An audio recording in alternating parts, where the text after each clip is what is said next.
wabarakatuh. Perkenalkan. Memecahan berbagai masalah.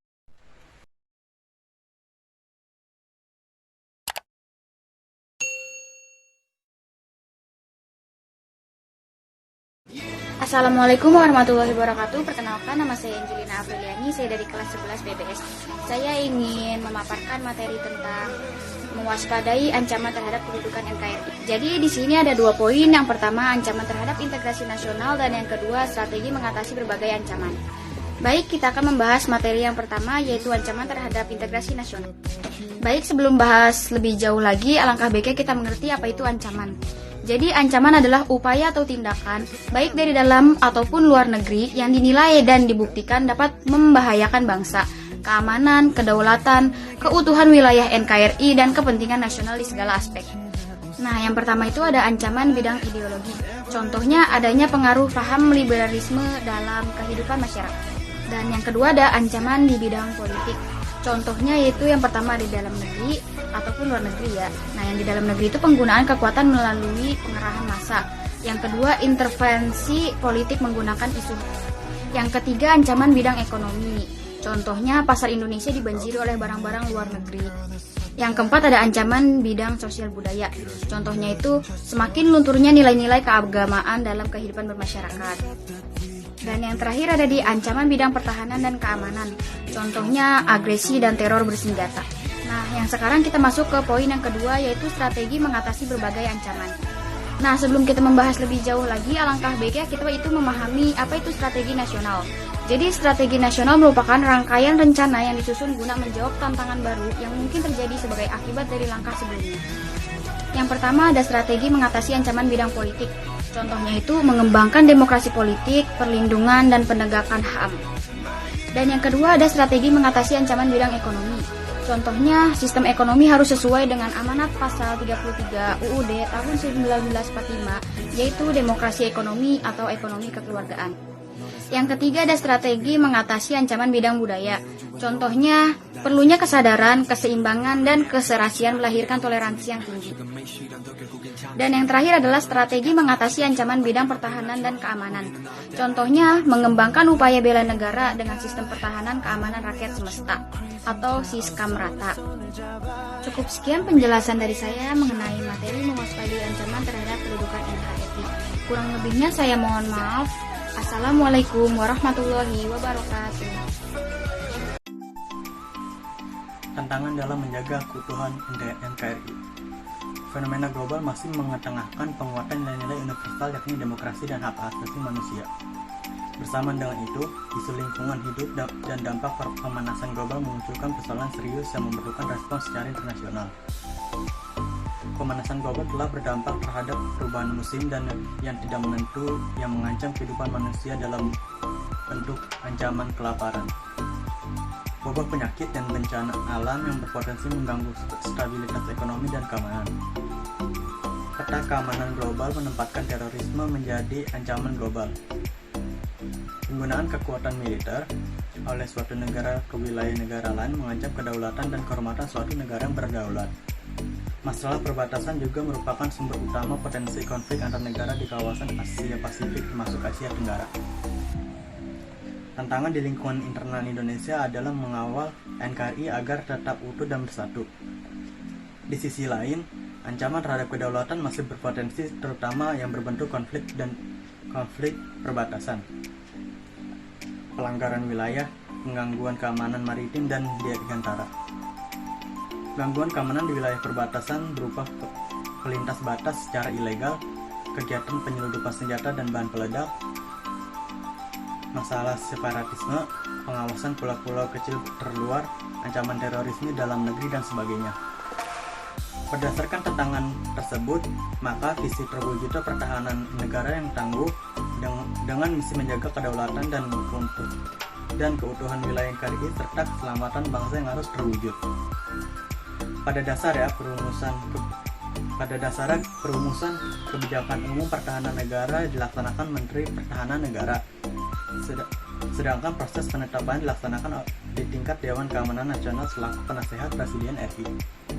Tujuan nasional merupakan kepentingan nasional yang abadi dan menjadi acuan dalam merumuskan tujuan pertahanan negara yang ditempuh dengan 3 strata pendekatan. Pertama, strata mutlak, dilakukan menjaga kedaulatan negara, keutuhan wilayah, dan keselamatan bangsa Indonesia. Kedua, strata penting, dilakukan dengan menjaga kehidupan demokrasi politik dan ekonomi, keharmonisan hubungan antar suku, agama, ras, dan golongan, penghormatan hak asasi manusia, dan pembangunan yang berwawasan di lingkungan hidup. Dan ketiga, strata pendukung, dilakukan dalam upaya turut memelihara ketertiban dunia. Untuk mencapai tujuan pertahanan negara tersebut, salah satunya diperlukan input sumber daya yang bagus dan optimal. Masyarakat menuntut TNI untuk menjaga dan memelihara stabilitas keamanan nasional. Tetapi input masyarakat secara intelektual, moral, dan mental lemah, akan sangat kesulitan untuk mewujudkannya. Pemecahan berbagai masalah dihadapi suatu negara. B. Rasa tanggung jawab seluruh warga dunia untuk mewujudkan kehidupan dunia yang tertib, aman, serta damai. Hubungan internasional Indonesia, yaitu dasar hukum, sila kedua Pancasila, alinea keempat pembukaan UUD 1945, pasal 11 dan pasal 13 UUD 1945, Undang-Undang Nomor 37 Tahun 1999, Undang-Undang Nomor 24 Tahun 2000. Bentuk HI bangsa Indonesia, yaitu bilateral, multilateral, dan regional. Adapun peran Indonesia dalam Persyarikatan Bangsa-Bangsa atau PBB, Indonesia secara resmi bergabung menjadi anggota ke-60 PBB pada tanggal 28 September 1950. Adapun peran Indonesia dalam PBB pada tahun 1971, yaitu Adam Malik menjadi Ketua Sidang ke-26 Majelis Umum PBB. Pada tahun 1973 sampai 1974, Indonesia menjabat sebagai anggota tidak tetap Dewan Keamanan atau DK PBB. Begitu pula di tahun 1995 sampai 1996, 2007 hingga 2008, dan 2019 hingga 2020. Pada tahun 2017, Indonesia ikut aktif dalam permasalahan internasional, di mana pada 30 September 2017 mendapat pengakuan dari Sekjen PBB, Mr. Antonio, dalam perannya mengatasi konflik dan krisis kemanusiaan di Myanmar. Pada 2018, akhir November 2018, Indonesia menduduki peringkat ke-7 penyumbang personel pada misi perdamaian dunia dengan mengirimkan 3.544 personel. 2019, Indonesia berhasil menjabat sebagai Ketua Dewan Keamanan PBB selama 1 bulan penuh pada 2019 dan Agustus 2020. Pada tahun 2020, Indonesia berhasil menjadi salah satu anggota Dewan Hak Asasi Manusia PBB untuk periode 2020 hingga 2022. Sekian dari saya, Bilsek Ristuadi. Kurang lebihnya mohon maaf. Wassalamualaikum warahmatullahi wabarakatuh. Assalamualaikum warahmatullahi wabarakatuh. Perkenalkan, nama saya Sita Rinaya dari 11 AKA. Pada video kali ini, saya ingin mengajarkan tugas PPKN saya dengan mereview kembali materinya dengan materi ancaman terhadap integrasi nasional. NKRI adalah salah satu negara yang mempunyai wilayah sangat luas dan strategis. Indonesia memiliki sumber daya alam dan manusia yang sangat melimpah, dan juga Indonesia memiliki keanekaragaman suku bangsa, budaya, bahasa, dan agama. Berbagai potensi dan kekayaan yang dimiliki Indonesia merupakan keuntungan, namun dapat juga menjadi ancaman bagi integrasi nasional. Ancaman tersebut dapat memecah belah kesatuan bangsa Indonesia. Pengertian ancaman. Ancaman terhadap NKRI adalah setiap upaya, pekerjaan, kegiatan, atau tindakan, baik dalam negeri maupun luar negeri, yang dinilai atau dibuktikan dapat membahayakan keselamatan bangsa, keamanan, dan kedaulatan. Keutuhan wilayah NKRI dan kepentingan nasional di segala aspek, yaitu ideologi, politik, ekonomi, sosial budaya, dan pertahanan dan keamanan. Terdapat beberapa ancaman. Yang pertama, ancaman di bidang ideologi. Yang pertama, adanya pengaruh liberalisme dalam kehidupan masyarakat. Yang kedua, memasuki ideologi-ideologi yang tidak sejalan dengan Pancasila. Yang kedua, ancaman bidang politik. Yang pertama, dari luar negeri, berupa intervensi politik menggunakan isu HAM, demokratisasi penanganan lingkungan hidup. Yang kedua, dari dalam negeri, berupa separatisme penggunaan kekuatan melalui pengarahan. Yang ketiga, ancaman bidang ekonomi. Yang pertama, pasar Indonesia dibanjiri barang-barang dari luar dengan kualitas dan harga bersaing, sehingga berakibat berdasarkan barang lokal. Yang kedua, pihak asing mudah menaruhkan modal di Indonesia. Keenam, teror bersenjata dan ancaman keamanan laut dan udara. Strategi mengatasi berbagai ancaman. Strategi nasional adalah suatu rangkaian rencana serta tindakan yang disusun dan disiapkan dalam rangkaian tahapan di mana masing-masing merupakan jawaban terhadap tantangan baru yang mungkin terjadi sebagai akibat langkah sebelumnya.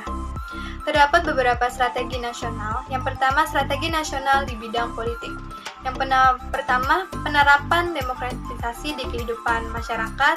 Kedua, pelaksanaan kebebasan dan keterbukaan yang berpedoman pada hukum atau norma lainnya. Yang ketiga, pelindungan dan penegakan hak asasi manusia. Yang kedua, strategi nasional di bidang ekonomi. Yang pertama, sistem ekonomi harus sesuai dengan pasal 33 Undang-Undang Dasar Negara Republik Indonesia tahun 1945, yaitu demokrasi ekonomi atau ekonomi. Yang ketiga, persaingan bebas mendorong monopoli perdagangan. Yang keempat, angka pengangguran meningkat. Yang kelima, memburuknya prospek pertumbuhan ekonomi jangka panjang. Yang keempat, ancaman bidang sosial budaya. Yang pertama, pola hidup berkonsumtif. Yang kedua, sikap hedonisme, yaitu menganggap kenikmatan pribadi sebagai nilai tinggi hidup. Yang ketiga, sikap individualisme. Yang keempat, munculnya gejala westernisasi. Yang kelima, semakin memudahnya semangat gotong royong, solidaritas, kepedulian terhadap sesama, dan kesetiakawanan sosial. Yang keenam, lunturan nilai-nilai keagamaan. Yang kelima, ancaman di bidang pertahanan dan keamanan. Adalah ancaman berbentuk ancaman militer yang bisa meliputi agresi, pelanggaran wilayah, pemberontakan bersenjata, sabotase, spionase,